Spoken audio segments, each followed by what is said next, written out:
At some point, we are going to have to do a whole show about how good this show sounds.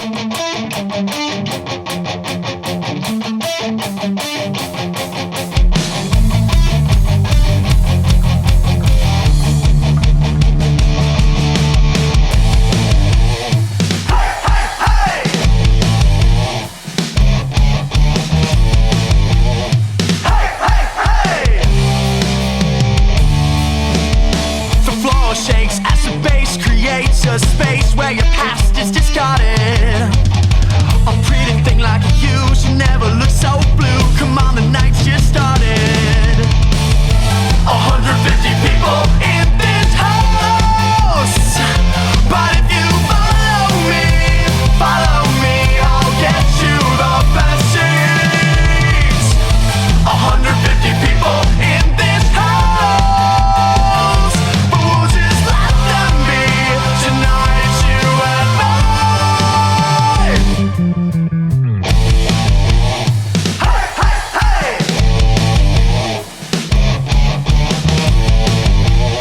Hey, hey, hey. The lock is off the door. I take a lap around. I'm looking for the flask you hid in a drawer. And when I find it, then my eyes meet yours. I shoot you away, guess the band starts to play. But another girl gets in the way. She thinks it's hers instead of yours. And now my fingers start to burn. 150 people in this house. But if you follow me, I'll get you the best seats. 150 people in this house. But we'll just let them be. Tonight it's you and mine.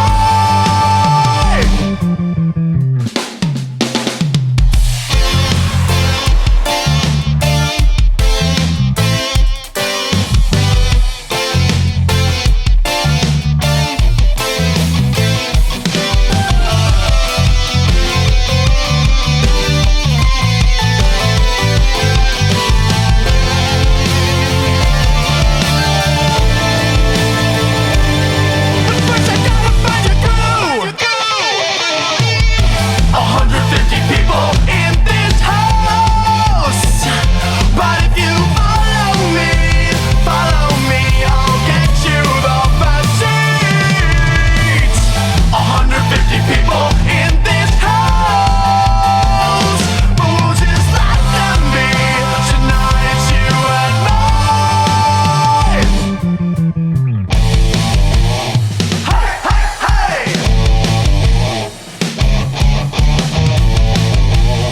Hey, hey, hey. 'Cause tonight it's you and me. All right, everybody, welcome to Local Love. We do this show live every Tuesday from 9 p.m. to 11 p.m. and beyond into Red Light. I'm producer Dave. If you're checking this out on the podcast, make sure you go on over to twitch.tv/Echoplex Media and follow the channel so you can check out all our live shenanigans. As you can see, there's three of us here in the studio. I am producer Dave. You can find me damn near anywhere. Sitting all the way across from me and not adjusting his headphones. Who are you? I am Johnny Corn, and you can find me, on Twitter or Facebook or Instagram. Usually Comic Johnny Corn, except on I guess Facebook's just Johnny Corn. We're on Twitch. None of these people use Facebook. Yes. Sir? Oh, yes. This is Juan Maserati in the house. God bless America. So, Johnny, it's been a while since you've been on the show. Very long time, yeah. If you want to, as much as you're comfortable talking Sure. about, well, what all happened? What's up?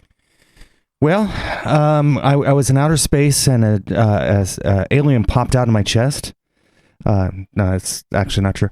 No, what happened? It took you a second. It's good. No, what happened with me is I was driving down the street and I had a aneurysm, lost my eyesight, crashed into a pole, which is very rock and roll.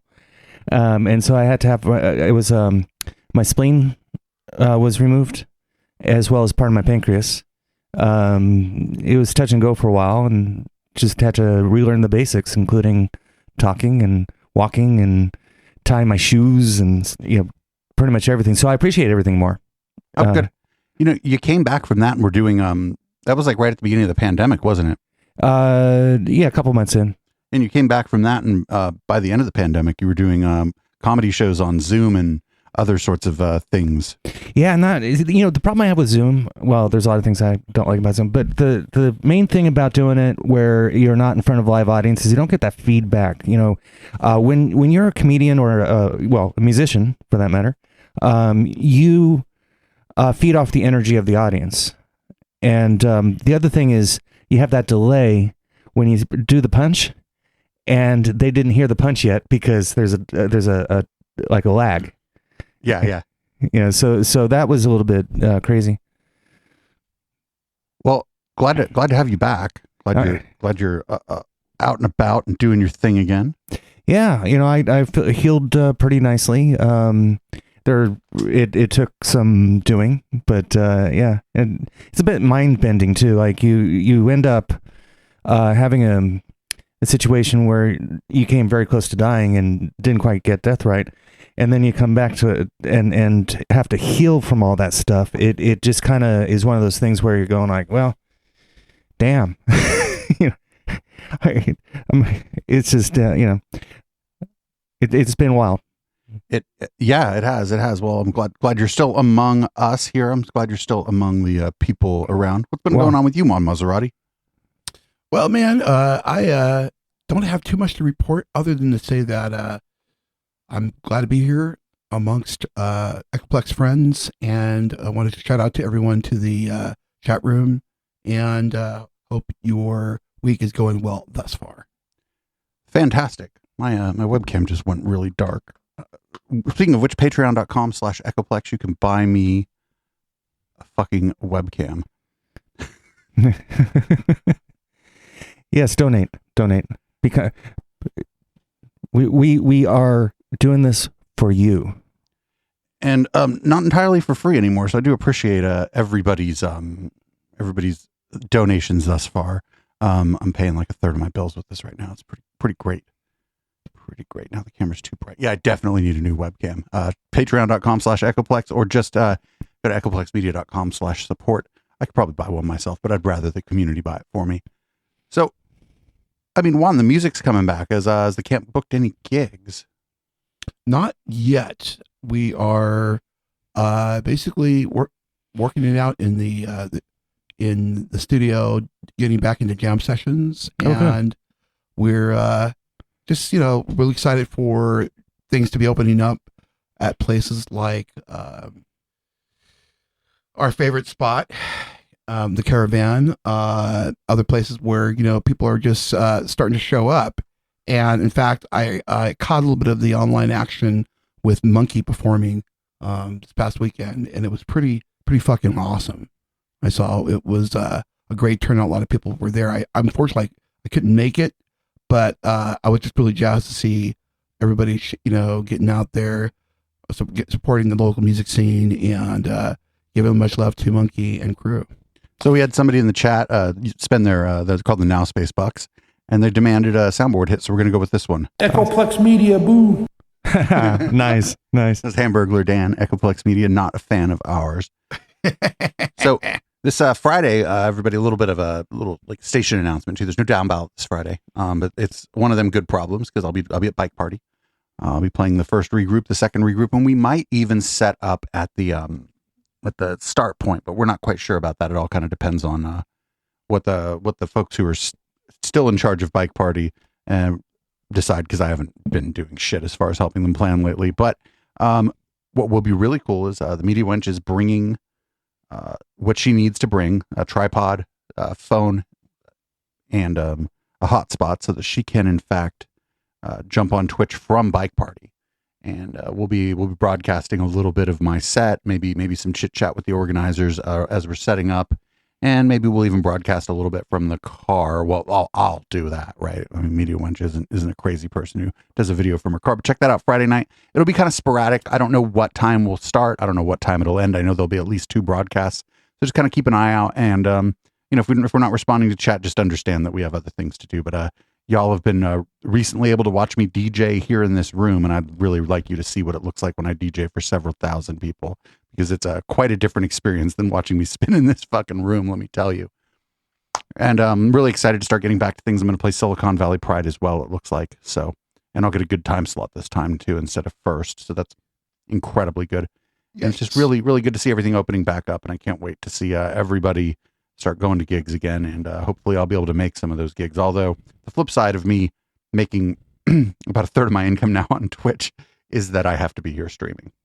It's like a job now, but it's okay. It's okay. I'll make some time to go out. It's unfortunate. Monkey has a show this Friday at the Caravan, and I won't be able to make that because I'm playing at Bike Party, and it's just the worst fucking timing, because I would have been at that Monkey show too. But that's if you're in the South Bay, Friday night, you got two choices: Bike Party, ride your bike there, or if you don't ride, if you do have to drive to the regroups, park a ways away and walk in. We don't need your car up in the middle of that shit. Do not put your car in the middle of Bike Party. And then also Friday night is Monkey and some other bands, Caravan. That's Caravan San Jose. You can just look that up. And there's probably other shit going on, but really go to the Monkey show or go to Bike Party, or I don't know, stay home and watch somebody else on Twitch. We're going to keep the music rolling here. This is So It Goes by Periscope. We had Periscope. Oh shit, we got a raid. Hold on. Oh, it was Cupcakes Moo raiding us with one goat. Thanks for the raid. One goat is better than no goat. I appreciate all the goats that raid us. This is So It Goes by Periscope. And we'll be back in just a minute with more banter. Also, local music people, feel free to hit !panel in the Twitch chat, or if you're on Facebook Live watching this, go to echoplexmedia.com/panel. You can jump on the panel with us. We have the technology, I think. Who you are, where you been? I know I've seen you coasting. I hope that you will pick it up. It never occurs to you, is it enough? What to do?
22 months.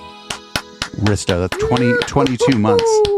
And Risto is the lead gift subber as well. Risto has given out 75 gift subs as well on the channel. So Risto, you're a goddamn real one. Thank you for being a real one. Yes.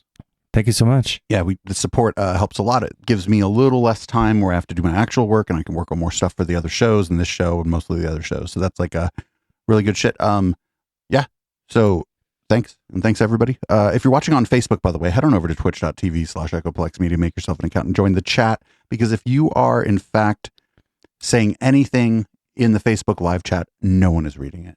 Nobody here is logged into that, and we're not going to. There's just too much shit. Twitch is where the fam is at. So, Johnny Corn, you were telling us during the break that you worked on I don't know what your role was, but you worked on a pilot for a TV show. What's up with that? Well, it's being shopped around right now, so we'll see what happens. So everybody, fingers crossed, we'll see what we can do. And what essentially, it's kind of a cool story. There's back in the 70s, it's a comedy based on an actual event. So back in the 70s, there was this cat and mouse game going in between pot farmers and the local law enforcement. And so what happened was they would put their crops in middle of these cornfields to hide them. And so it became known as Cornbread, and Cornbread is the name of the show. I played Jimmy, a really dumb cop. Like, it was such a great comedic role for me that I just, and the cool thing about it is that when this happened, I was approached to play it right after I got out of the hospital, and so I turned it down because I'm like, I can't do anything. We weren't ready. I wasn't, and they waited for me. They actually filmed around it, filmed all the other scenes, waited for my part, and then filmed my part when I was a little bit better. So thank you, Michael. I think that is just a fantastic thing to do. This is Michael Gilkinson. That is him. Very good, very good. We did a bit of a thing with him. You have interviewed him on your podcast. Yeah, we've been friends for a long time. So the core group from back in the day is Reggie. That's Reggie Shorter. You can find it Shorter Than You on most social media. Yes, and my comedy partner and best friend for many, many, many years.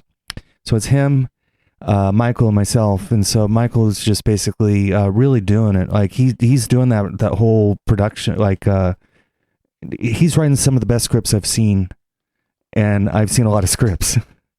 His humor is quite good. And we did this really, really campy years ago. We did this really kind of campy spoof of a horror movie, and then we have it with commentating on Echoplex on YouTube. We do? Yes. So if you want to check out some of the early stuff that we did, and that was just us goofing off. We were playing ourselves.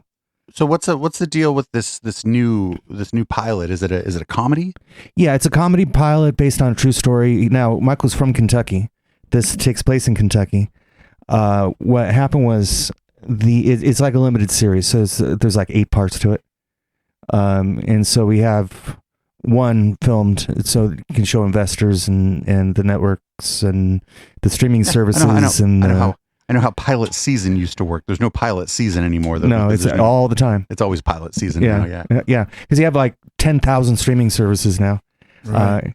and if you subscribe to all of them, I mean that's a lot of money at that point. But so that's real good. When did you start shopping the pilot around? How long has it been? Since just recently. Just recently. Like, So it's still early days. So still early days, but you've heard it here on Local Love first. And that's kind of the cool thing, man. Oh, I gotta just say to people, like, support live comedy.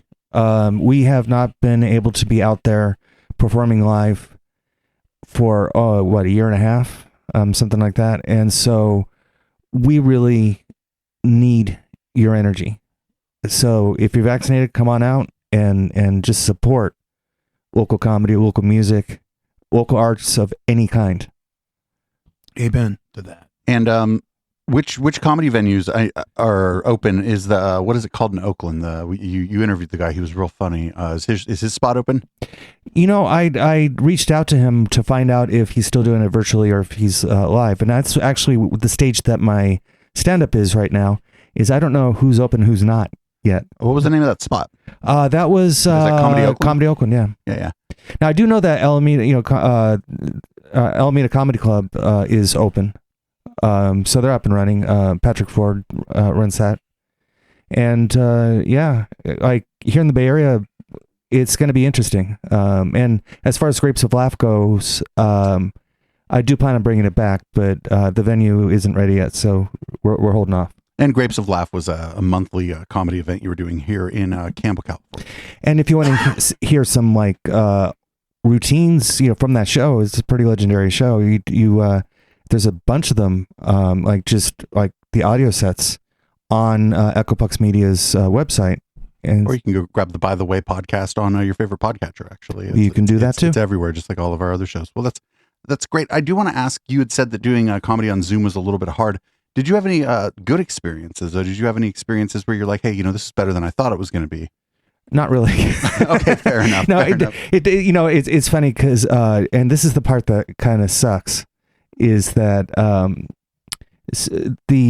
you do your punch and you wait because they haven't heard it yet. The energy of a live performance, it's like the group, like everybody out there is part of that energy. The comedian, the audience, or the musician in the audience, and you don't have that with Zoom. So with Zoom, you'll hear them laugh, but it's really funny because you'll go like punchline and then nothing. The 1, 2, and then people laugh. Then people laugh. Yeah, it's getting your timing down is just hard.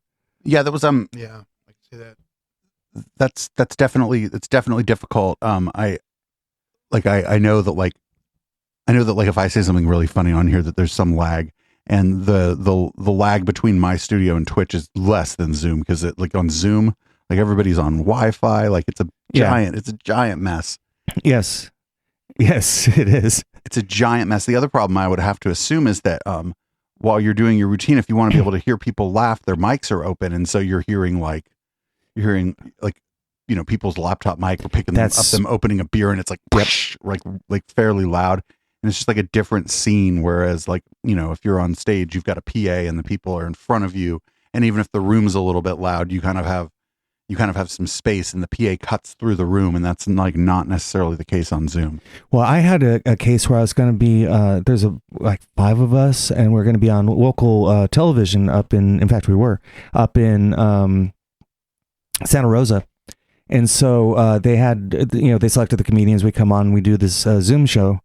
And it turns out my entire set, from what I understand, I kept fading in and out because my internet connection was horrible. And so it's like, oh, I'm doing this for exposure. This is going to be great. And then not so much. Yeah, it is. It's real hard. I know, Juan, your band didn't play any live, like virtual gigs. No, everything was had to be pre-recorded, for us to do a live. Juan, talk into the mic. Oh, sorry. Yeah, everything was pre-recorded when we did our live sessions. Because of the things of associated with latency and stuff, it would be really hard. Just like Johnny's saying, there's that lag and other things. You just kind of like, it's relearning that whole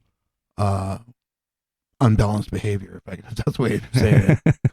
Well, your band is great.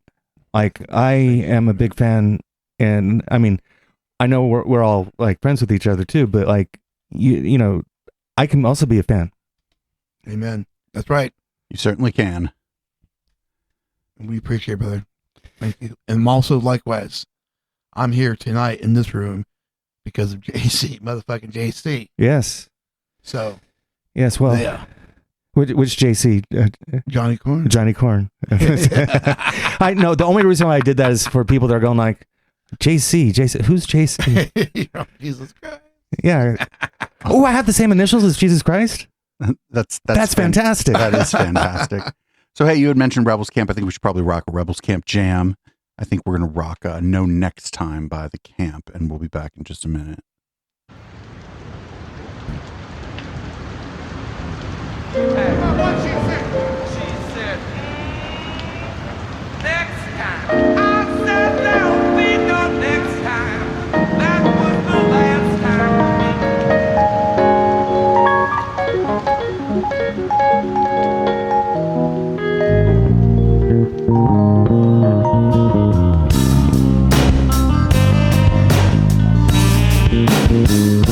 And I said next time, I swear I'll love you better.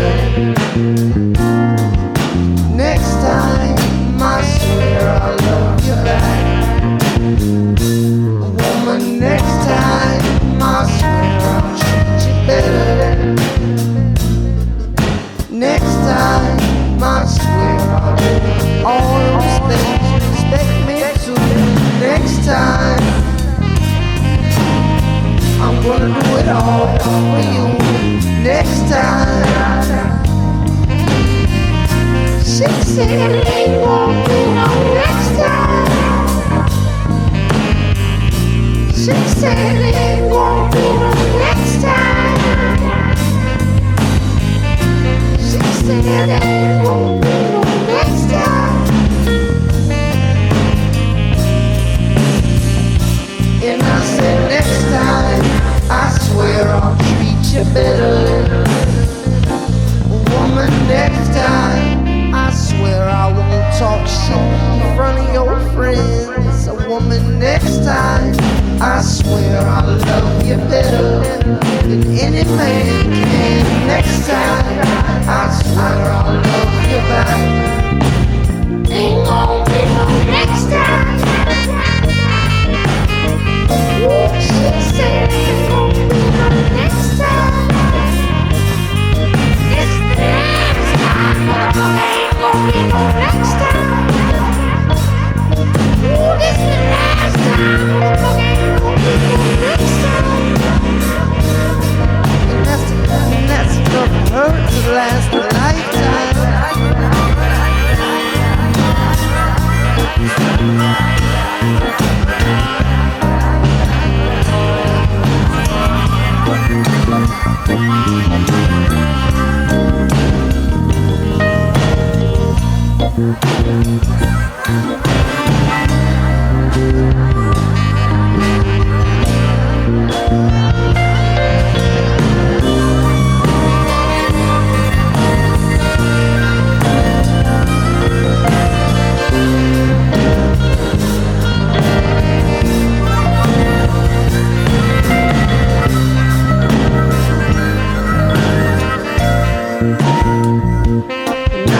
Next time, I swear I'll love you better than you. I said next time, I swear I'll love you better than any man can.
right, we're back, everybody.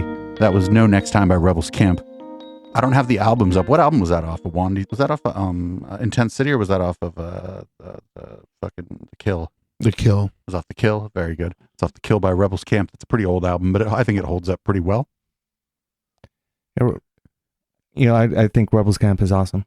I'm just going to put that out there. Yeah, they're a great band. You can. Oh, by the way, I think we can. If you go Bang Camp, and it brings up a link. You can go out check out Rebels Camp's website and their music and stuff. Can't wait for what's coming next from that band. Trying to do music and comedy and basically any kind of entertainment other than specifically what I do here during this was like really hard on everybody, and I'm so glad everything's opening back up. I'm super disappointed that I missed Monkey's show on Saturday night, but I ended up first I jumped on somebody else's show, and then I ended up streaming, and then I'm super disappointed that I'm going to miss Monkey's show again on Friday because I'm going to be at a bike party playing for all the lovely people on bikes. But super cool to see things starting to come back. I think Pierre's Club, they're going to start opening the Red Room up again, and there's going to start being bands in there again over at Back Bar, which is pretty super cool. I'm also, it'll be interesting to see what else made it, because I don't really know that like the other venues all that well, you know? Well, and I will say the first Friday Follies that Juicy Delight did over at the Stork, unfortunately the Stork's out of business now, they're gone. So it's like a lot of these really good like shows. It's going to be interesting to see which shows survived. Right. Now I know that my show will be coming back in some form eventually, but not yet. And that's Grapes of Laugh.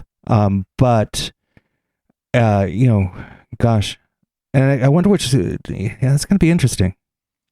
Well, the venues there's going to be less venues, right? Like what we were talking about a little bit during the pandemic is like, especially, I forget what, it was a while ago. It might've been like December or even now it was maybe January. I had a bunch of heads on like from the local music scene, and I was like, hey, y'all, like once the venues start coming back, we're all going to have to stick together, because otherwise like touring acts are going to come in and then it's fucking right. And like, it's going to be a while before the locals start getting bookings. Because it's going to be hard. You're going to be competing with these kind of like mid-level touring bands that might be inclined to play a smaller venue that they wouldn't have been inclined to play before because they're itching to play just like everybody else. And I'm kind of hoping that local scenes and communities kind of stick together. Like I'm hoping Juicy's show lands somewhere real good, you know? Yeah, and she does a lot. And so I do know that, I mean, I have no doubt that her burlesque shows will be back. And she's doing some now. But not that she hosts like nobody's business. You know, I saw Jamie DeWolf's stuff is starting to come back. Tourette's Without Regrets. That's really good to see. We had him on to talk about, he's the great grandson of L. Ron Hubbard. We had him on to talk about that on our Thursday show about cults and the Satanic Panic, and he was really, really cool. And we also had him on Local Love to talk about his like movies and stuff, and we ended up talking a little Scientology, I think, too. But I got to think about getting that guy back on to talk about like what it's like for him coming back doing Tourette's Without Regrets, because that's it's a big deal for a lot of people in the East Bay. A lot of people really like his shows, and he's like a really good presenter and entertainer. It's good to see that he landed somewhere. And your friend Juicy's like real funny and real nice, and kind of got she's kind of heading in the right direction in like the ways that I care about outside of arts and entertainment. And I hope she lands somewhere good too, 'cause she's fucking rad. Yeah, well, she's fantastic. If you just type in Juicy, the letter D, and then Light, Light, Juicy Delight, and you're a fan of burlesque, I mean, she's fantastic. Book her to host your burlesque show, your variety show. Book her to MC your show with bands and just talk to people while the other band's setting up. I mean, she's great, especially if it was like I think she'd make some inroads and makes people laugh at a punk show too. You know, she's a little bit punk rock. So, she even hosted 1 year a show I produced. It was a clothing optional show over at Lupin, and she actually hosted that show. I think the year that I headlined it, I booked myself as a headliner. I've played the Lupin. I really like that spot. It's a nice spot. Yeah.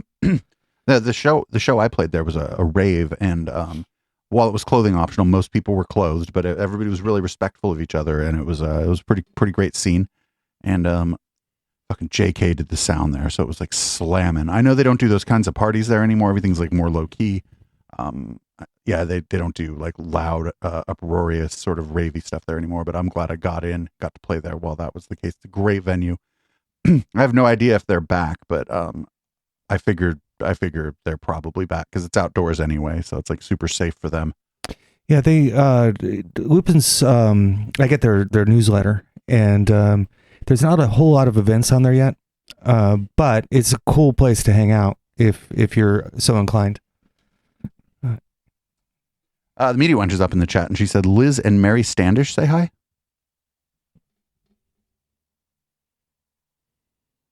Yeah, Liz and Mary Standish. I don't know. Oh, hello. I'm not sure who that is, but maybe media wench, maybe you can jump in the Discord and tell us who the fuck that is. Oh, maybe I should put ourselves in the Discord. Speaking of that, I'm going to play another song. This is Mechanical Dogs by Phases LM. We'll be right back. I love this song.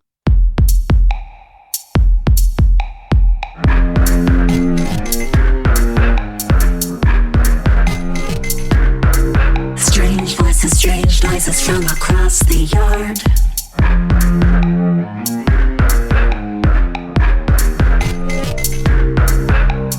Boom breaks the silence of the distant dark.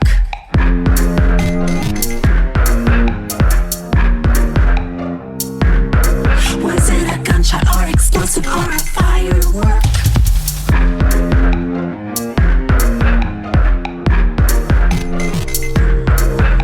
A siren screams out unspecified alert. In the distant dark, I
in the distant dark.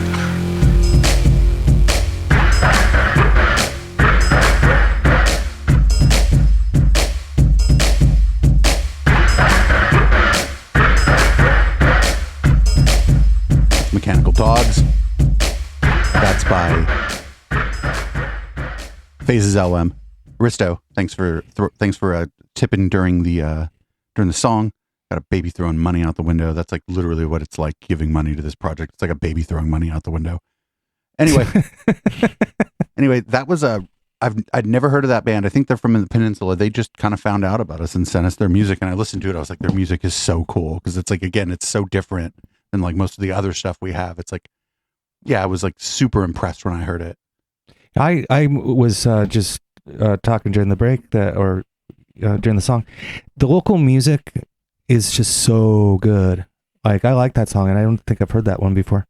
No, we have like way more music. Because a lot of people like during the stay-at-home order or whatever, a lot of them hit the studio. Oh, okay. Oh, shit. It sounded, by the way, organic and very tribal. And you can imagine them holding big guitar-like instruments and plucking those sounds as the beat was going on. All right, Media Wench is up in the Discord. I've just invited her to speak. Woo! She should be. Media Wench, you there? Not yet, I guess. Anyway, I've invited the Media Wench to speak in the Discord. I've not used this stages thing. I've used it on other people. No, we tested it out. Media Wench, if that doesn't work, I guess we can go to the open voice chat, but it should work. You should just raise your hand and I should be able to bring you in. Should be easy. But yeah, anyway, like we got a bunch of new music, I think, because so many people during the stay at home hit up the started recording and doing like different projects and collaborating with people over the internet and whatnot. And that was some good stuff, I thought. You have a top 5 of stuff you would like to play, or a top 5? That's impossible. The top one, I don't know. That's impossible. That's impossible to figure out at the top 5 of what I would like to play. Sure. Shark Raving, hi. Oh yeah, what's up, Stark Raving? Stark Raving is a sometimes co-host of the show. Jumps on via OBS Ninja late at night with me, drinks some schmalcohol and talks some shit with me. Yeah, I guess we'll rock a jam while we try to figure out what's going on here. We bring the Media Wench in via Discord to say hi. This is White Fuzzy Bloodbath. This song is called Monster, and we just got this song a couple weeks, and they were just on the live show a couple weeks ago.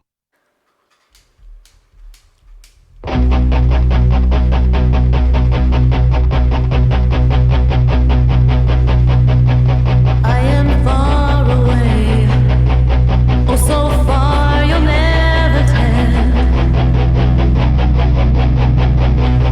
I am far away, oh so far you'll never tell. Ha ha ha, ha ha ha.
White Fuzzy Bloodbath. That song is called Monster, and I do believe we have the Media Wench up on the Discord. Hey, hey, hey. Hey. Hey, hey, hey. Hey, hey, hey. Nice to see your lovely face, Mr. Corn. It has been a very long time. It has. I decided to be just a little bit dramatic in between then and now. So I virtually, through the magic of the internet, met some acquaintances of yours that are from the state of Jefferson, Aaron and Liz Standish. Yeah. Yeah, they have, say hi from me. Yeah. So I had somehow roundabout way it came up that we did Local Love, and that they had known you through doing a comedy show up in Northern California. Yeah, and I can't remember what show it was. But yeah, it's funny too because like it's so nice to run into people that enjoy my comedy and actually say something to someone else, nice about it. Right. It's not just us bagging on you the whole time. Yeah. Well, I want to come out with these T-shirts. This is Johnny Corn Comedy, the cure for insomnia. But anyways, yes, they remembered you fondly, and they did want to me to give you a shout out and say hey. But they are also, this is a local music and event show, are starting to do shows again up there in Chico. They just had their first show back on the 10th at Mulberry Station in Chico, but they're going to do a grand opening thing soon in the fall. But they're starting to book for up there now. So things are starting to be a little bit more normal. They opened this last weekend and had a band called Big Mo and the Full Moon Band with a special guest Volker Streifler. And it was a great time. A good time was had by all, and I'm glad to see things starting to be a little bit more normal. More shows, more people out and about. And hopefully vaccinated. I just really hope that everybody supports the local arts scene. Whether it be music or comedy or dancing or concert, whatever it is. Basket weaving. Whatever it is. That's my degree is underwater basket weaving. Yeah, I got that degree from Harvard. Also, speaking of comedy, I'd like to say congrats to Mr. Nathan Blaze, for reaching the goal that somebody else had set for his fundraiser, for him to get a place and a vehicle and shit, so he can kind of get his shit back together after Wonderful. losing his job after being assaulted in fucking Northern California. I love the generosity. That's fantastic. Yeah, that was super, super cool. All of these little communities are very supportive of each other, and I'm glad for it. Nathan is somebody that I think I would like to see out and about, starting to maybe do some actual stand-up comedy, maybe some open mic stuff. I think he'd be very good. Yeah, there are some open mics. What area is he in? Oh, he's up in Reading. Oh, Reading. Okay, yeah, I don't know the so scene up there. He could probably hook up with Liz and Aaron if he wanted to do some open mic stuff, I'm sure. Oh, sure. Yeah, I can't wait to get back on stage, man. It's been way too long. Me too. Although my stage will be a Monopoly board in a children's park this week and everything. Yeah, just the fact to be able to go outside is good. Yeah, for sure. Well, thanks for giving us a call, Media Wench. It sounds like you're in a place with wind. Hopefully that's a fan. Yes, it is a fan. It's my biggest fan. Except for Star Braving in the chat. But yeah, have a good night all. Just wanted to say hey, and I will talk to y'all later. It's good to hear your voice. It's been a while. You too, hon. I'll see you later. All right. Peace. Peace out, Juan. That was the Media Wench joining us from next to a fan in a room from her phone, I think. I know you all are used to hearing her sounding like she's in the studio, whether or not she is, but everybody's probably pretty probably pretty glad to see you. Also, if you're watching on Facebook, hi. But also Don't watch shit on Facebook. You know, Don't broadcast your shit on Facebook. Don't do any of that. see, I do wonder who's more of a Bond villain, Jeff Bezos or Zuckerberg. Oh, Jeff Bezos. Yeah, because he has the Bezos, for spaceship and the all these big corporations and all that stuff. So He's also like a real adult, I think. yes. That too. Well, and he's bald, so that helps. All he needs is a cat. Hmm. Yeah. Lex Luthor. I bet he has a cat. What is Jeff Bezos is hella rich. He has a cat. He's probably got a cat you can't afford. It's probably true. Yeah. Probably has somebody so else to take care of it too. He doesn't even know the cat's name. He's just like, I It's want the most probably true. expensive cat. It's probably true. Oh, shout out to my cat, by the way. Just actually, I got to tell you guys on Saturday, it's going to be Donna's and my 28th wedding anniversary. Oh wow. I've been married for 28 fucking years. Oh my Yeah, God. 28 years, 25 to life. It's like it's like a prison sentence. Donna's cool. I kid. Donna's cool. No, Donna knows my sense of humor. So. I mean, hell, she married a comedian. I mean that says it all. Right there. But congratulations, man, on the anniversary. That's awesome. Yeah, it's funny. I'm excited about it, and I do like Donna Stories of the Day whenever a big event kind of comes up, and I'm excited, just to be able to survive, for me, to survive long enough to celebrate the 28th. And 2020 kind of like sucked in general, but definitely sucked for me. But I'm glad I'm here, and I'm excited. I did want to give a quick shout out to Phil Johnson.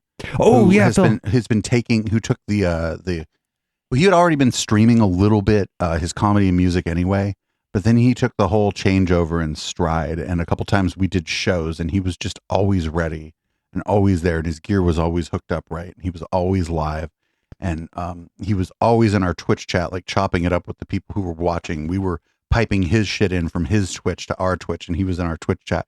And it's like I just want to say that I'm glad everybody's getting back out there, but I do want to give a little bit of love out there to Nahal and Austin, who did a really good job of making that switch to virtual.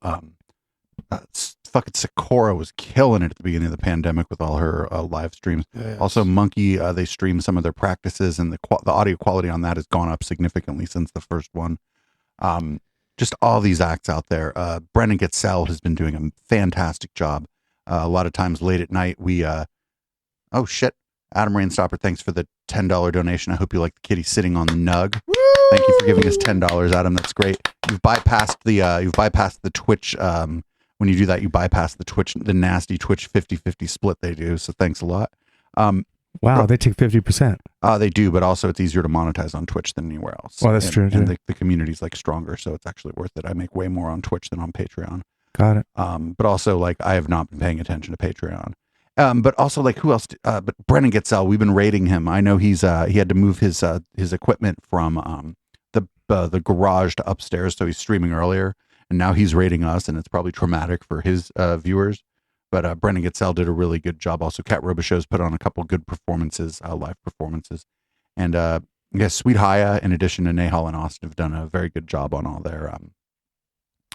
their performance stuff. And I just think that it sucked for a lot of people, but I think that a lot of especially music artists, but I imagine comedians too, have come out of this with another tool in their tool belt. They're like, oh, why does it suck when I'm on a Zoom show? You're like, you know what? Maybe if I turned off and turned back on my router once in a while, my internet would be better.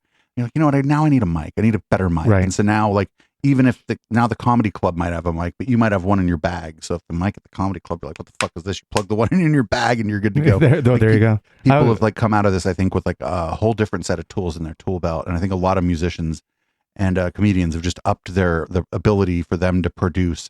And I'm hoping a lot of comedians will come out of this and have a podcast that they do from their own house. Because if you bought a mic, you're almost all the way there, So Well, that is certainly true. Of course, I just think that getting back out there, it's going to be healing for the community too. So just the ability to go see music or see a concert, a comedy show, it's going to be, I think, very therapeutic for everybody.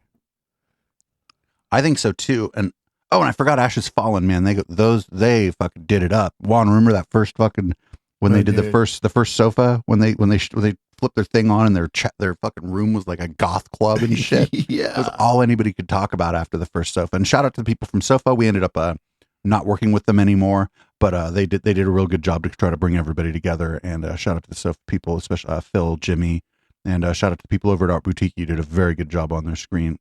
That's a Dan Votto, who I had on for a great interview like a month and a half ago, and also Mark, who helped him out on the technical end.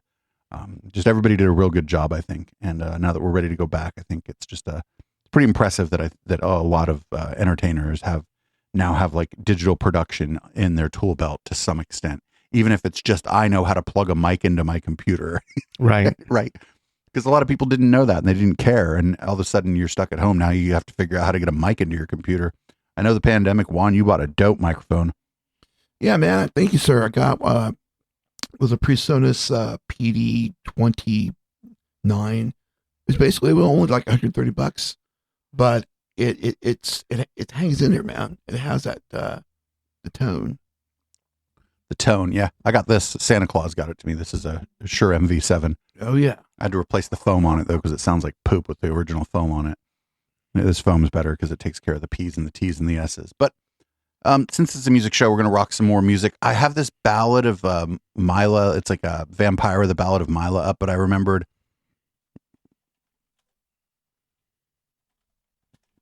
that the video for this is amazing. So we're going to run the video instead. We had Ashes Fallen on like a month and a half, 2 months ago. Everything seems like a month and a half, 2 months ago, right? But yeah, we had them on. James and Michelle and Jason did a great interview. Juan, you were in there. Jason's a little bit shy, and Juan, you did a real good job of bringing Jason in a little bit to talk. And this is the video that they had just released when they came on, and this video is fucking phenomenal. This is called The Ballad of Mila, Vampira by Ashes Fallen. And we'll be back in just a minute, everybody.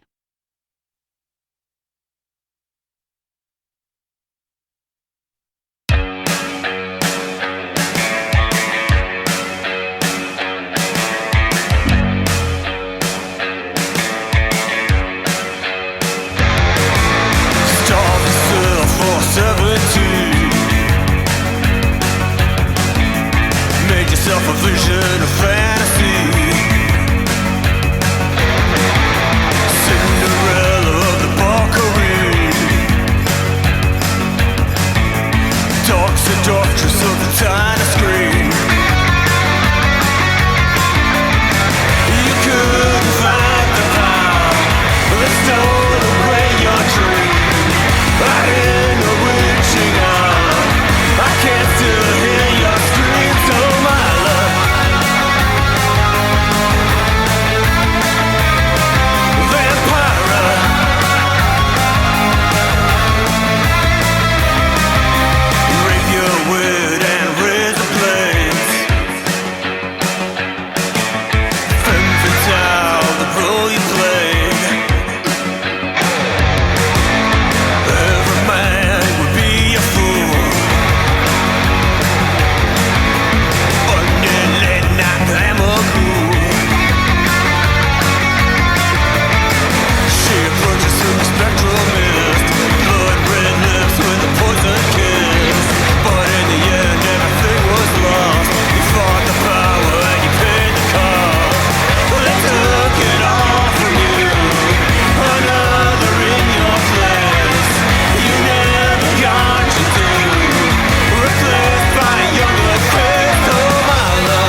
That was Omila, the Ballad of Vampira.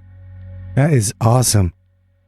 That video is incredible. It was. You can check it out on YouTube. Just check out the Ashes Fallen YouTube page, which I haven't even followed yet. Oh, wait a minute. Oh, well, whatever. I followed the wrong thing, but there, I followed it. Now, yeah, check out Ashes Fallen on YouTube. They don't have a lot of subscribers, and they should, because they're putting out another video pretty soon, and it's going to be fantastic, just like this one. Cool story about that. Michelle Perry, the keyboardist and James Perry's wife, learned how to use Adobe Premiere just to edit that video. Oh, so she did that. Yeah, that's her. She edited that video. She learned how to use the software just to edit that video, and it came out great. She's a better video editor than me, and she edited one fucking video. Right. That's amazing. I don't care that much about video editing, though, to be perfectly honest. This is like audio first. Audio always has to be good. Yeah, and the audio on that definitely was. It's just good all the way around. Yeah, they recorded that at the chapel. They live, I don't know if you've been following them. They live at an old church up just outside of Sacramento. Maybe not just 45 minutes outside of Sacramento, something like that. We're actually planning on going up and visiting them. You'll see pictures and shit up there. And maybe we'll bring up a small setup, me and the Media Wench, and broadcast from the chapel. But yeah, I'm just again, that was, maybe she wouldn't have been able to do that if she wasn't working from home during the pandemic. So that's great. Another good thing about the pandemic is maybe she's going to pick up video editing because everybody was stuck at home. So it's not all bad news from the pandemic. Yes. Now we know, just picking up a hobby, or a new, like a lot of people did during this whole thing, or they ended up picking up, the ability to do something. And some people have new professions that they never thought they'd have. It's really kind of been an interesting time. Yeah, man. I agree with that. The opportunity to learn something online, it's all there. How to make bread. Yeah, pretty much. And it's amazing what you could do, man. It really is. So, in the beginning, people were doing weird things like learning to make bread. I remember the bread thing. I'm like, do I really need to bake a loaf of bread? And I thought to myself, you know what, Dave, you don't need to bake a loaf of bread. Go over to Safeway. You have plenty to do, actually, Dave. You don't need to bake a loaf of bread just to prove to Becky that you're as basic as she is. I never really got into that whole thing. I also didn't get into the hoarding of toilet paper or understood it. It's not like the store's ever closed. They're always open. We kind of learned, everybody should be kind of proud of themselves. And those, well, that's true too. But and those of you who've gotten vaccinated, thank you. And California's done a really good job with that, actually. Actually, more importantly, those of you who have not, go fuck yourselves. Unless you have a real medical reason, because this is dumb. You're fucking everything up for everybody else. So, well, and the only other thing I'll say about it is if you talk to the medical professionals, their ICU, what have you, the people that are there are for COVID are unvaccinated. Are unvaccinated. Yeah, I was going to make that point. That's crazy. Just to see that there are people out there who are just going crazy like that, where they would not only put their own lives at risk, but others that can't get vaccinated, children can't get vaccinated. Not yet. Yeah, not yet. And so, do it for your children. Do it for that stranger that you don't even know exists, that you cross, I don't know, you're exposing to them because you're at a concert, right? So don't go to a concert if you're not vaccinated, is what I'm saying. Yeah, definitely don't go to the concert if you're not vaccinated. Or a comedy show. Or don't get Jay Corn's other unvaccinated. Never mind. There's none of this makes sense. Everybody just do the thing. And if you can't get vaccinated, I don't know, fucking that's too bad, I guess. But I'm real glad we live in Santa Clara County, because one of the bad things about this place is it's full of engineers, but one of the good things about this place is it's full of engineers, and engineers tend not to be anti-vaxxers. So yeah, which is fantastic. We have a very, very low rate here now. Yeah. And I which makes me more comfortable being able to go back out in public and perform live. Also, I miss it. Having to recover from my health issues and not having comedy to fall back. My therapy has always been comedy. And you know, particularly when I host, because I'll just, hey, this is what happened since the last time you saw me. You know, I usually do that. Like a lot of my shows, I've done that. I'm a host one of your shows. Yeah, I'm a good show host. Yeah, well, there you go. I'm a very good show host. I'd be like, is there a TV? Can I play? Can I play something here? I'm gonna host your show. We're gonna do a roast. We're gonna roast Johnny Corn. Yeah, roasted corn. Yeah, we won't do that. That shit'll be inappropriate for the fucking little wine bar, though. We'll have to find another spot. Yeah, we have to find another spot. The kind of the cool thing about Grapes of Laugh is the fact that it's been a year and a half or something like that since we've had a show, and that people are still asking me about the show and when it's coming back. I think the following I was kind of concerned about this during the pandemic, but I do think that the people that are fans of that show are going to return. Because I've been asked enough about it that I'm pretty confident. And I mean, to the extent that some of them don't, once that place is open back up and having like entertainment and stuff, I think people are going to be motivated to go there because it's kind of a nice place. And so it's a very nice wine bar over on Campbell Avenue, 234 Campbell Avenue, downtown Campbell. Go say hi to Carol for me. She's the owner, and say Johnny Corn sent you. I'll be all Johnny Corn said you should give me a free beer. You'll see. There you go. I think I'm the only one that was drinking beer at a wine bar. I just think that's kind of funny. You must not be, because that place always has really good beer on tap. Oh, they do. Yeah. So you must not be. Otherwise, they wouldn't go through the trouble to figure out like how to get their hands on like good local beer. So. And the it's funny because I don't know if you remember the winery show. I had like 2 winery shows at a place called Savannah Chanel, and then the pandemic hit. Talk about the wrong time to create a second show. My timing was excellent. Yeah. All right, so check this out. I had Dave Gundacker on. I also think this was a month and a half ago, and now I just think anything that happened before is a month and a half ago, I guess. I think maybe Gundacker we had on 2 months ago, but Dave Gundacker came on. Dave Gundacker is a super cool guy, and I'm looking forward to having him in the studio for an interview, possibly with one or more of his other bandmates. Here's a song they recorded during the pandemic. This is called, where'd it go? It's called Cleopatra by Gundacker.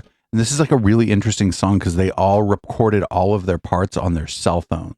Oh, really? And then put it all together. So the drums are going to sound a little kind of underwatery, like they're from a cell phone mic. Right. But considering that they all use the mics on their cell phones for this song. It's amazing. Man. Here we go. Cleopatra, Gundacker.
Wow. So all things considered, that came out pretty good, huh? That came out great. Fucking sick. Whoa. Yeah. I'm like, I'm just baffled that was done. I mean, it just blows my mind, I should say, that is all cell phone, man. That's awesome. I mean, I assume that it went to like a studio afterward for like proper mixing and stuff. Sure. But yeah, considering it was like, there's no way. Like Media One's just called in from a cell phone, and we could hear her fan, and it sounds like they did a lot of prep work and like just tried to make sure that it sounded good before they sent it off. That was amazing. I mean, it really was, and wow. Yeah, if you hadn't told me that, I would have naturally assumed it was done in a live recording studio. Yeah, that's pretty good. That's Gundacker. I think you can just type in Gundacker into a search engine. You could even spell it wrong. I think that it would fix it for you. Maybe if you put music or San Jose in there, it might help you too. Maybe I have them in here. Hold on. So they're actually from San Jose. They're from the South Bay. That's pretty cool. Oh, Gundacker isn't on my bot thing, but yeah, I think they're out of like Morgan Hill, Gilroy area. Oh, actually. wow. I think. Wow. Shout out to the 408. Yeah, I think they're out of like the South County or whatever. I'm not sure though. Yeah. I just I got to see them in concert. If they're that good on a cell phone, I can just imagine them live. And I don't think I know I haven't seen them live yet. I hope to correct that. Yeah, we'll see. They're all older than me, like older dudes than me, so they all have like families and stuff, and and their female singer is amazing. But yeah, it may be a while until they get a show. They may not be first in line just because they have like other obligations and stuff, families and whatnot. No, I totally understand that. And I would imagine if it's anything like what's going on with the comedy world with the music, is that as the venues open up, everybody's like talking to the producers going like, get me on. So there's like hundreds of people trying to like go for like 6 spots. Damn. You know, It's competitive, huh? Yeah, It's like, damn. yeah. Woo! It's gotten a little bit crazy out there, man. Well, we'll see. I think that'll all chill out at some point, or as we open up more and stuff. I don't know though. I don't even know what venues are open, so I wouldn't even know where to ask. But that is the other thing, because I was a little bit out of it for a while there, and so a lot of things may have changed that I just was too busy recovering to notice. And I really hope that we get a more vibrant art scene here. That would be lovely, but that's like the least likely thing that's ever going to happen. Particularly like in San Jose. It's like Santa Clara County is it's Silicon Valley, man. And it's Silicon Valley. And so you have a bunch of engineers. I was asked the other day, like, why do you live here? And I said, well, I was born here. I grew up in Campbell.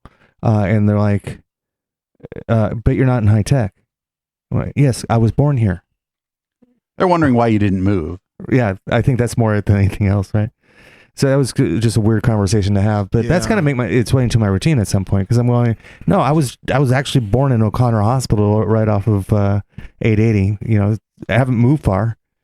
Yeah, I mean, as a fellow native Bay Arean, I agree with that sentiment. It's like, why would you assume just because a person doesn't work in technology that they shouldn't be here, or they're not meant to be here? Well, it's fucking ridiculous, right? And I will say that being a native of the Bay Area is an endangered species now. I will say that. So there's a little bit of that going on, where everybody's kind of moved away because they're going like, it's really expensive here. I think I'll move to Portland, or I think I'll move to Omaha, or I think I'll move to Seattle, or whatever.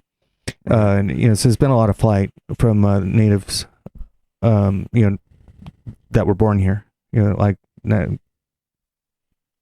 people move around a lot, though. It's not like people just are leaving here. People are leaving all kinds of places that they used to live to go live somewhere else. In fact, like a lot of the people here, and a lot of the reason that some folks think the culture died is that a lot of like tech people, a lot of basically like upper middle class white dudes like moved here and didn't understand the culture of the Bay Area, and that they think that is part of what ruined San Jose.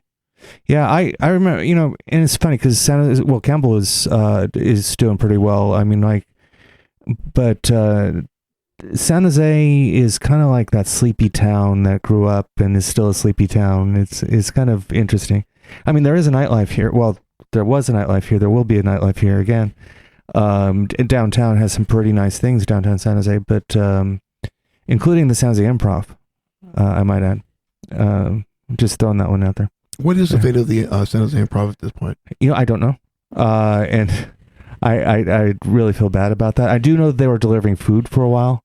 Like, you can have takeout because they have cooks and all that.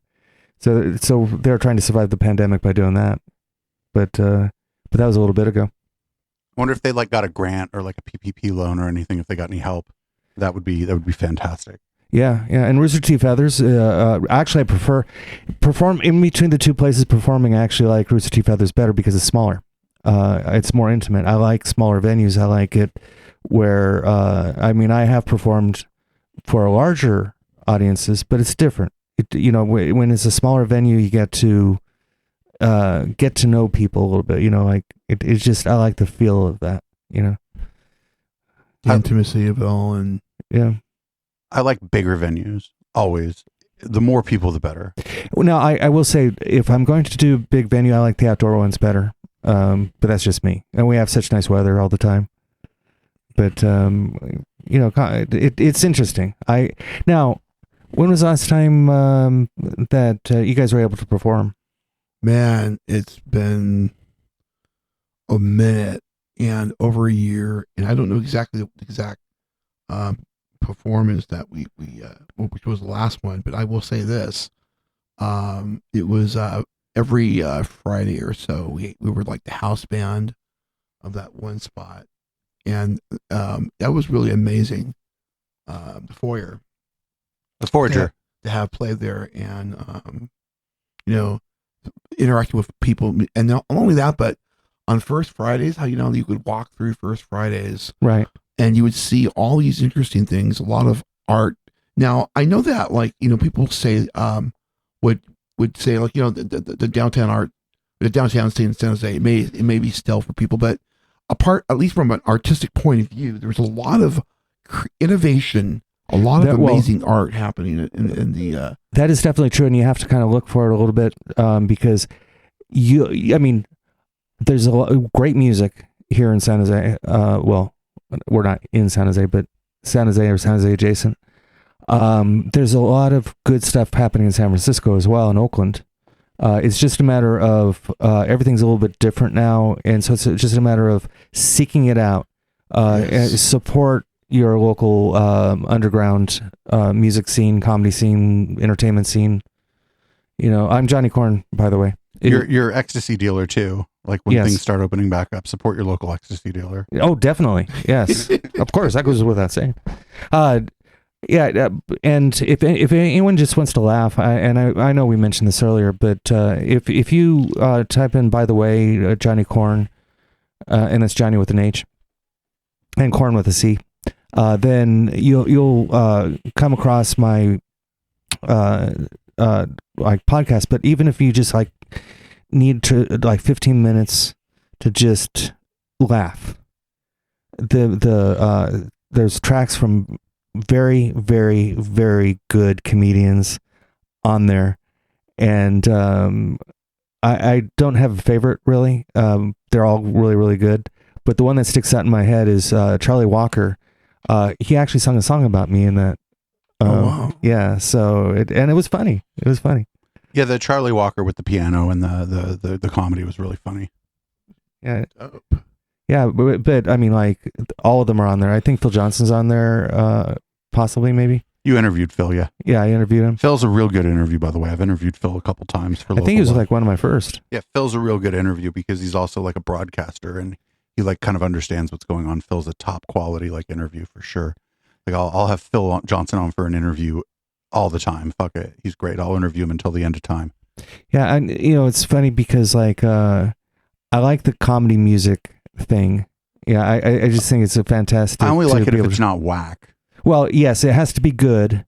Phil Johnson's good. Charlie Walker's good. There's some out there that are not so much. But if you do it and you do it well, then that's pretty cool. Yeah. Execution. It's all about execution. So Juan, what do you, since your band's kind of on hold right now while you're looking for a drummer, good luck looking for a drummer in San Jose. Have you been doing any like solo stuff? You've been hanging out in the DAW and like making any beats or anything? Believe it or not, I have not. No, here's the deal. You know, it's like, I think I mentioned this the last time I was on the show, where I always wanted to get like a Casio Home Arranger keyboard. Wait. Did I hear you correctly? That's right, sir. You mean like, well, let me tell you something. Like in the early days, back in when grew up in East Bay, Union City, James Logan High, right? Oh, and I remember 1986. It was 1985 or so, and I had my little Casio, little mini 25 key.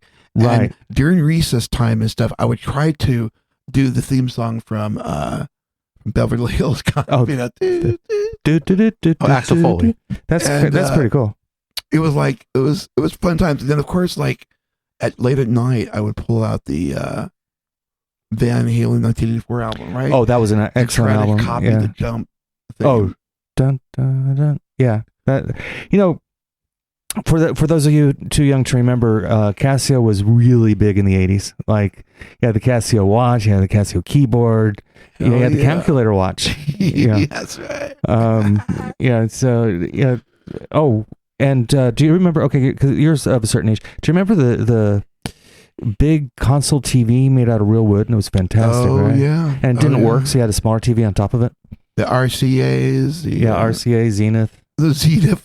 If you had let me tell you something right now. Back then, if you had a Zenith 25-inch in color Zenith TV, you were doing very well. Well, my dad bought us a Zenith TV. I remember Mary Tyler Moore.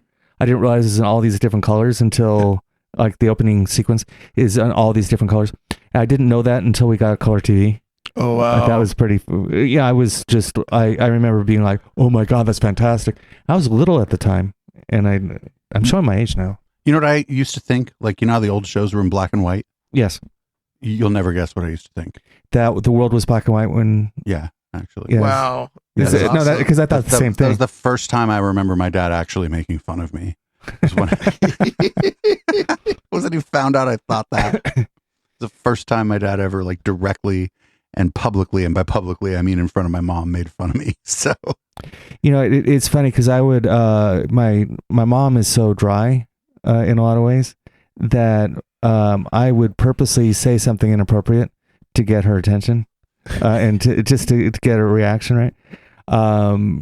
So that was kind of fun. And my dad was a university professor, right? So he was very much think of all the stereotypes of that, like the pipe and the tweed jacket with the patches on the shoulder. Speaking of the pipe, Juan, can I have some? It's that it's like a professor pipe right here. Yes. Yes. Pinkies up. And yeah, exactly. Yeah. So of course I don't smoke tobacco. But yeah, but the smell, the aroma of the pipe, tobacco. I mean, that memories. Anyway. Yeah, man. All right. So we got a couple songs I'm going to try to get in. Well, we'll get in a few more songs here. There's a band called Dark Satellite. They're on the same record label that Periscope is on, and I fucking, for the life of me, I can't remember fucking the name of that record label. They like all my shit on Instagram and stuff too, and I just cannot remember it. It's the same label that Periscope is on, but this song by Dark Satellite called Fatima is fantastic, and we're gonna rock this jam real quick, and we'll be back in a few minutes. Fuck yeah.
That was Dark Satellite. The song's called Fatima. Shout out to the record label that they're on. It's the same record label Periscope's on, and I just don't fucking remember it. Yeah, may I say that tonight the music's been, well, of course it always is, but tonight just seems, maybe it's because I haven't been here for a while, and right. You be forgetting. But oh my god, the music tonight is fantastic. You be forgetting. Did you know though? You go onto like the TuneIn app on your phone if you have that, or just eplex.xyz in any browser, and it just fucking shuffles all the fucking music all the time. Hey, I'm gonna do that. I mean, I should do that at work. Yeah, if you can wear headphones at work or whatever, get the TuneIn app, because if you do it on the web on your phone, it's fucked up. It doesn't work right. But if the TuneIn app always works. It is really interesting having a day job though. But I'm getting a lot of material out of it. When I was full-time entertainment, that I could sleep in until 11 o'clock in the morning, and I did. Yeah. Now I have to actually get up in the morning. That's okay though. That's okay though. I want to talk about Donna a little bit, but not in the way that you want to talk about her. She's a photographer. She is. She's a fantastic photographer. Yes. So if you need headshots, if you need, in fact, probably the easiest thing is if you look up Donna Brammer, and it will, probably either say Sounds or Campbell. She should pop right up. Brammer, Brammer. So she doesn't have the Korn last name. Just so everybody knows that. I mean, that's not even really your last name. No, I just doxed you, or what's the opposite of doxing? I forget. Well, I mean, it's a stage name. It's my alter ego. John Alty is my real name, and the reason why Johnny Korn became my stage name is it's because your jokes are corny. There's that too. I have 3 older sisters. You know what I like? I like having comedians on because I could joke about them and they're like, whatever, dude. they're like, I've had somebody yelling anti-homophobic slurs at me during my entire set. Whatever you say doesn't matter. Exactly. But I have, my mom bought me the Joey doll by Fisher Price, and if you Google it, you'll see what I'm talking about. But it has where you can tie the shoelaces and what have you. Well, so I said to my mom, do I need to name him Joey? And she goes like, no, dear, you can name him whatever you want. So I said, great, I'm going to name him Johnny Korn. And so she turns to me and goes like, why Johnny Korn? And so I said, after my 2 favorite things, me and Korn. And I have 3 older sisters and they ran with it. So really, Johnny Korn is my stage name, but it's also a tip of the hat to my sisters. Tip of the hat to everybody's sisters. Fuck it. Yeah. And my brother. Hi, Will. Respect. So Juan, I know you didn't play any gigs and do a lot of music stuff, but I think you bought some fucking keyboards during the pandemic. Did you not? I kind of picked up a couple things, new things I've been trying to. It was all in preparation of eventually looking forward to playing live again, and eventually it actually happened. I should mention this just as a drop with the band Lowest and Providers. We had a great, fantastic last 2 months. We've been playing live as a band, and it's kind of like the way I would describe music. It's kind of like more on the jazz, free jazz type of thing, a jam band.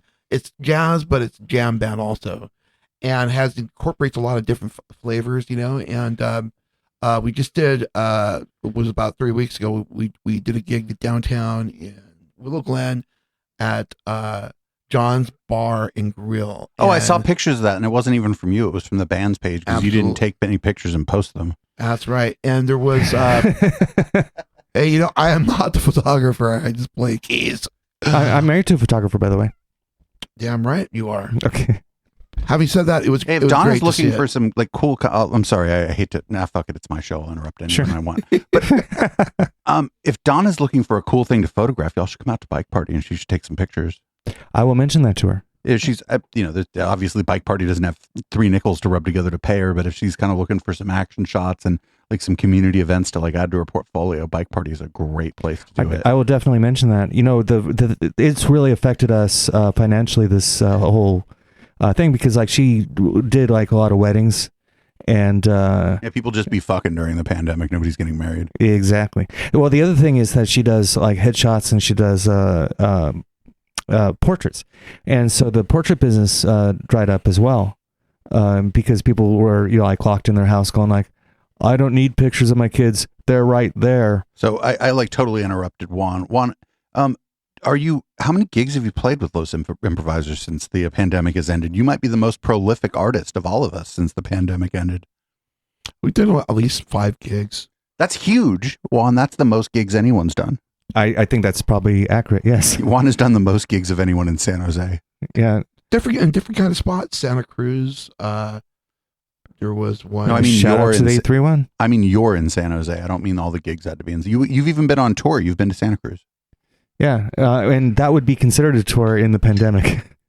You're leaving Really? one. Yeah, you're leaving one county to go to another. There you go. We did a tour. Yes, there you go. I'm gonna come out to one of the Los Improvisers gigs for sure.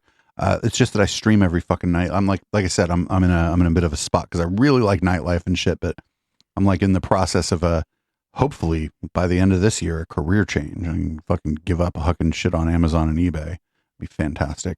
But I really want to go see Los Improvisers. Never seen that band, and when I see the live videos, it's always from somebody's cell phone, and I'm like, I bet that sounds really good in the venue, because it's like you said, it's like kind of like smooth, like new jazz kind of. Yeah, think about like if you go to a spot and you want to just have a conversation with people, have that type of vibe where you talk to people, and there's good music in the background. That everybody's.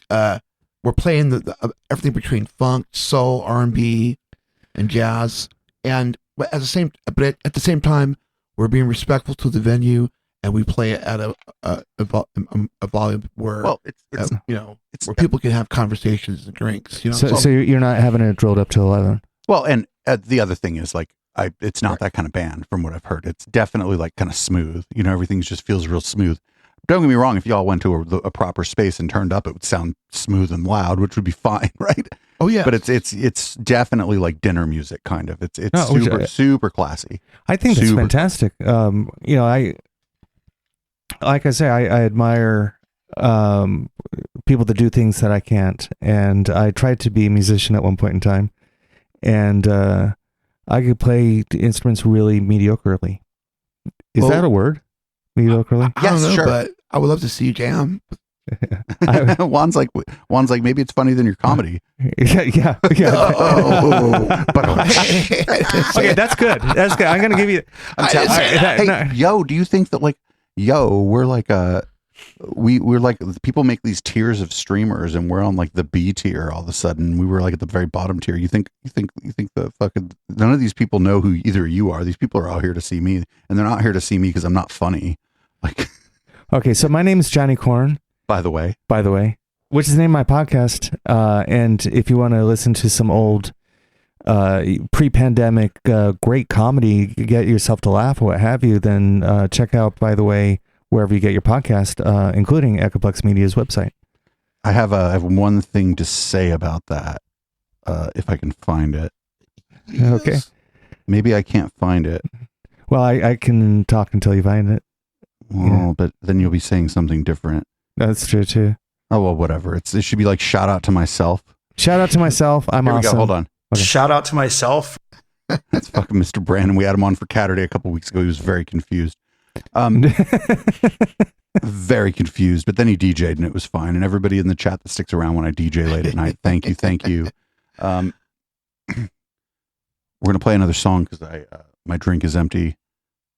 And that's a good reason. My drink is empty. This is this band called Offworld. Y'all know Kevlar Knucklar. My favorite thing about Kevlar, by the way, is on the weekends he sends pictures out that is like, I'm at turn 3 at Laguna Seca. Oh, that's awesome. That's my favorite thing about Kevlar, because then eventually cars are going to be going by him and at a high rate of speed, and that's fucking cool. Also, Kevlar is a super nice guy. We're probably gonna have him on again soon. He's one that has to come into the studio. From what I understand that he's not really trying to set up a studio just to come on the show. Anyway, this is Talk About UFOs by Offworld. That's Kevlar Knucklar project. Their other project is what the fuck is the name of that? Never mind. Anyway, I'll be right back with a drink and a smile.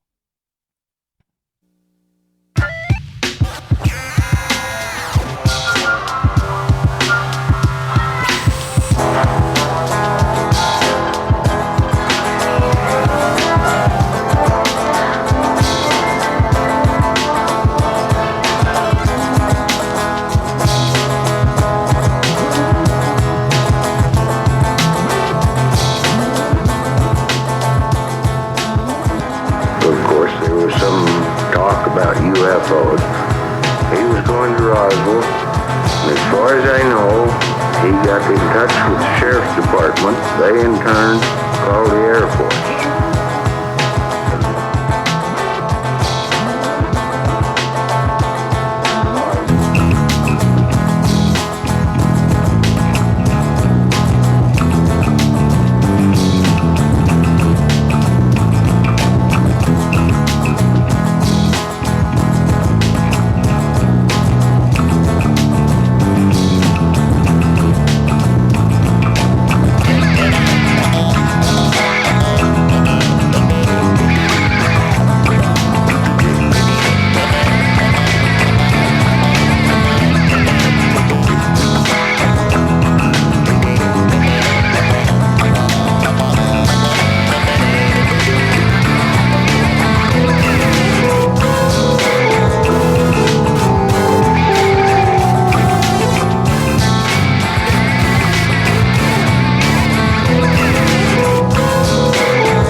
Those Talk About UFOs by Off-World.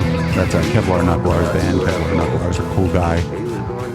Mars Cantina is the name of his other band. Check out, check out Off-World, check out Mars Cantina. Check out all the acts that we play here. And if you have any questions about anything, just hit me up on Discord. What's happening, Juan Maserati? We're getting kind of close to the end of you oldie podcast here.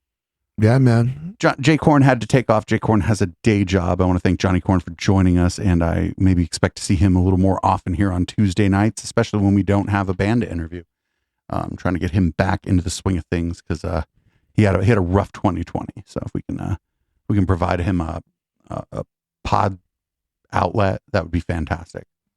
Yeah, I'm just telling you, I was really excited to see him again, and he looks like, I told him during break, I said, man, you could do a gig right now. Like his vibrancy is like full on point, and yeah, he's ready to go.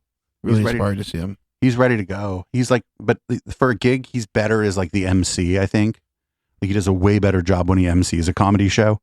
I've seen him when he performed at a comedy show and he was fine, but like as the MC, he's like way better because he's like nice to the people in the crowd, knows everything about the art, the comics who are doing their thing. And yeah, our dude could have died in the car accident, could have died when he had the problem with his spleen. Like he came back and he's fucking exactly the same. So that's like a fucking strong dude too. Shout out to fucking Johnny Corn, man. Fucking A. Mm-hmm. So, are you excited? Are you going to see Monkey this weekend? Are you going to bike party this weekend, or are you going to stay home with your woman? Ooh, what a great question. Putting you on the spot. You sure did. You know what?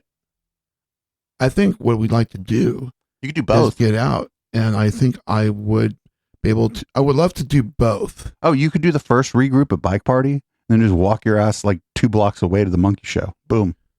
Right.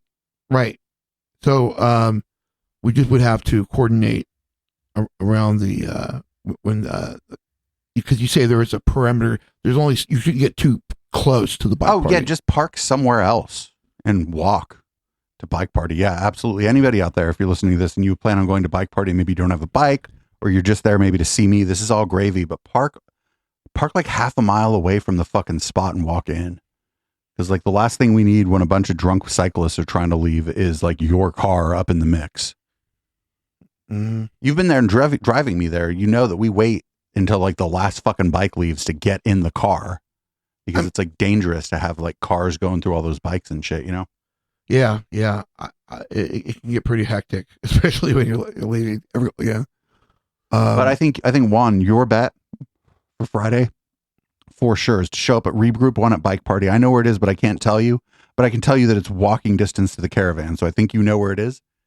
Yes. I think you probably know there's like a board game we used to play as children. Mm-hmm. I think. Oh yes. I think you know where that is. So you could park you could park by the caravan, walk into Bike Party, hang out at the first regroup, and then walk your ass back to the caravan and check out fucking Monkey, like Curtis's band, and check out the other bands that are on his bill and stuff. I feel like y'all could party hop. I think that's what you should do.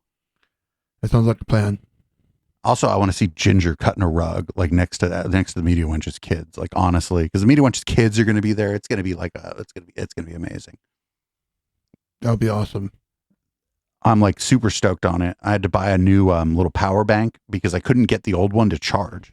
So now I have like a new power bank for my mixer. But shout out to everybody at Bike Party. I was trying to get them on this week, but I think I'm going to have a couple people from Bike Party like remoting in next week to talk about Bike Party. I think it's going to be Roy. I don't know if you know Roy, but you've definitely met Enrique. Yes. And I think I'm going to have both of those cats remote in to talk a little bit about Bike Party and to congratulate me for fucking that shit up on a Friday night for the next DJ. I'm just telling you, I'm fucking that shit up for the next DJ. That's all it is. Shit. It's exciting, man. It's exciting because one of the most memorable events I can ever recall in my life. The first time you took me to Bike Party. To the Bike Party. Probably the first time. And how it blew up. Like all of a sudden there was thousands of people there dancing to the music as you were doing the set. And it was fucking amazing, man. They were like holding hands and going in a big circle and chanting and shit. It's like the best thing in the world. That's what I'm saying. Like the people here in chat have seen me DJ. Shout out to Twitch, by the way, for making an agreement with some of the major record labels for streaming only. I have to turn the recording off, but shout out to Twitch for like doing that for the DJs because they probably lost some money on that, honestly. But the people here don't know what like they're like, oh, he's standing in a room DJing. Oh, the music's really good. They don't understand. They don't understand the thing that is. Like, this is the first Bike Party, by the way, where they're all the way open back up. Like there were 20-minute regroups last month, no regroups the first one. This month is the first month where the regroups are back to 50 minutes. Damn. It's going to be amazing. I in the Bike Party group, I like posted about it. And then this one lady DM'd me. She's like, I didn't want to say anything publicly. She's like, but you're the only good DJ at Bike Party. And I was like, you know what? Don't say that about the other DJs. I was like, but if you do say that only to me, say it to me directly. But I guess before we get out of here, if you're going to check out Bike Party, I got Block and Crown. I got unreleased music from Porno Star Records. It's a it's a remix of fucking First Choice Dr. Love, and it ain't out yet. I play another remix of First Choice Dr. Love, but the one I'm going to play ain't out yet. I got a remix of Music Sounds Better With You that ain't out yet. And other great surprises. I'll probably play a Jamiroquai because like that's how you keep it real. You play a Jamiroquai. And it'll be 2 regroups of house music. The first one will be a little more subdued but disco-y. The second one will be that frantic shit that everybody came out for. And I'm just like super excited. I also want to just give a big shout out to Porno Star Records, In Stereo Records, and Wes Smith's label. I forget, but y'all send me music for free all the time, sometimes unreleased. And I really appreciate it, especially Porno Star Records, because y'all got Block and Crown, and y'all got, well, Block and Crown. That shit's amazing. Yeah, I'm super excited for this weekend. I hope to see you and Ginger out there, and I hope y'all move on to the Caravan afterwards, because I think the second regroup's a little bit out of downtown. I don't think, I mean, y'all might follow, who knows, but, yeah. Hell yeah. Hell yeah. That will be the direction. So I think we're going to play 2 more songs. We'll go a little long tonight before we go into the post game here. We're going to play Usurper Vong. There's a co-host of another show around here who is in Usurper Vong. This song's called Amputee Time. Me and Juan Maserati are going to get a little stoned, and we'll be right back.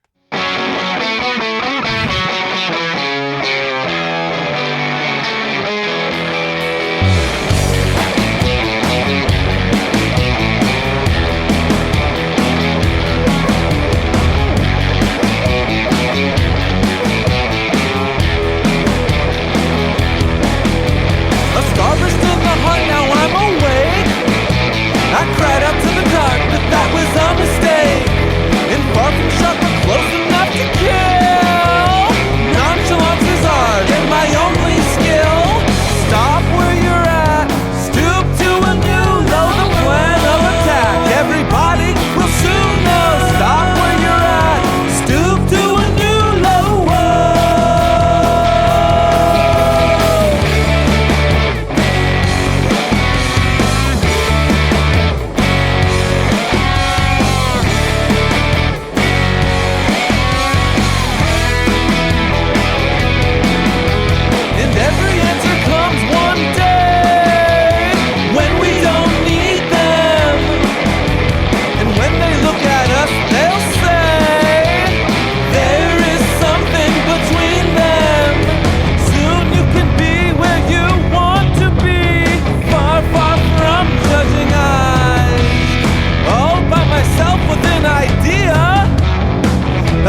Juan, thanks for joining me for Local Love this evening. Thank you, sir. Thank you, sir. We're going to tell the story again. You remember starting this show? I remember sitting with us both sitting in the living room. You were sitting opposite. Do you remember what color the couch was at that time? What they call the couch? What color was the couch? Oh, the couch was, I believe it was some beige looking couch. So it was like a medium length couch in beige, not a couch that's twice as long as it should be in green. I remember having slept on the couch a couple of times after good times with hanging with Dave, and I just remember but at that moment, I guess we did something. We went out on a night of town. We came back. We sat down, and then there was a conversation where you were thinking talking about doing things, I guess, and I said I don't know exact terms, but hey man, you should do a podcast or do a show or something. I don't know, but about it was local music. Yeah. And it was mind blowing. Well, that was a Thursday, I think, right? That was Thursday night, and then by Tuesday the first show was up. Yes. And it's because we knew everybody. Though the first show, if you go back and listen to the first episode of Local Love, what you'll hear is the Rebels Camp. Cat Robichaux submitted their music immediately. So did Lucy Arnell. That's what we're going to play next, by the way, is Lucy Arnell. The one and only song that Lucy Arnell ever sent us. But by the next Tuesday, we were up and we had a show, and it wasn't even a show, but it was a show. And you can check out the first episode of Local Love. The audio is probably slightly less bad than it is now, but by then the audio was all everything was dialed in. And I think that was the thing, is that I was like, okay, well, we have this thing that's dialed in. What's up? What's next? What are we doing? Because I was drunk. We probably went to Pino's, maybe Right. Liquid Bread. You probably drank too many ciders. I probably did. But you know what? The thing that was also marvelous was just seeing the evolution of the technology and from everything from hardware to software. The sort of I would just refer you as an architect, because you really took all of these pieces from various ends of computing and so on, and also your knowledge of audio itself, putting all that together to create this platform, broadcast quality sound, and all running on open source software is that's legendary, man. Well, I think that more or less the audio was dialed within 6 months of starting. It took us a while. I needed multi-track for everything. Now I don't even record anything in multi-track. Now the shit's just live tape stereo out, and that's all you get, right? Mm-hmm. Other podcasters drive me fucking nuts. I'm just going to be straight up. They drive me nuts. They're like, oh, I got my host and my co-host and this other person. We're all on our own channel, and I listen to their shit, and I'm like, man. Exactly. Oh, here we go. At some point, we are going to have to do a whole show about how good this show sounds. Yeah, man. And the councilman said that into a $20 microphone, by the way.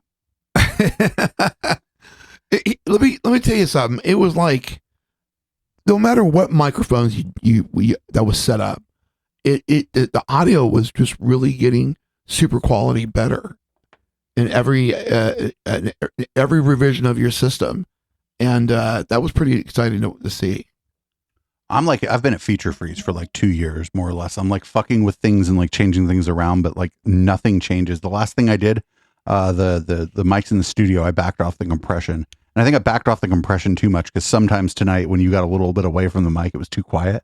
Right. So I think I might have backed off of it a little too much, but yeah, I've been pretty impressed. But the other thing is, it's the fucking tools, dude. It's not like I did it all by myself. These tools that are available, everything from KX Studio, and especially from CAF audio plugins, people, the tools are great. Everything's great. Everything's easy. It all makes fucking sense. Yeah. But yeah, I couldn't believe we were up with a show. We decided on a Thursday, and we were up with a show on Tuesday, a live show. It wasn't good, but it wasn't terrible. No, it was great. I thought it was great too, because I was high and drunk, and so were you. We just, it was really just the beginning of some amazing fucking nights. of where it was zany and hella just off the wall, like and hella people in the room. Like when the fucking studio, remember when the studio was in the living room and there was like people were just sitting on the floor all the way across the living room. Yeah, and to get outside, absolutely. you had to step across. Very hippie commune style. It was just like everybody's gathering around to hear to see the show being recorded, and that was fucking amazing. If I thought it was feasible to put all this shit back in the living room, I would, but it's just absolutely not feasible. Like until I get like someone else living here who's like on board with this, like Harrison was, putting this in the living room just means like you'll be like hearing somebody doing the dishes and shit while you're trying to broadcast. So. Right. And that has happened. To be fair, they were doing dishes because we ran out of glasses for beer in the freezer, though. It wasn't like... Well, shit, everybody. It was a trip down memory lane, and this has been Local Love. Juan, thanks for joining me for the love that is local. We're gonna run a Lucy Arnell song real quick. I'm also gonna turn on that auto DJ because I'm gonna step outside and have a cigarette. Juan, thank you again for joining me for the love that is local. When we get back, everybody, we'll be doing some night Twitch. I don't know how long it is because I'm gonna have a cigarette. Peace, y'all.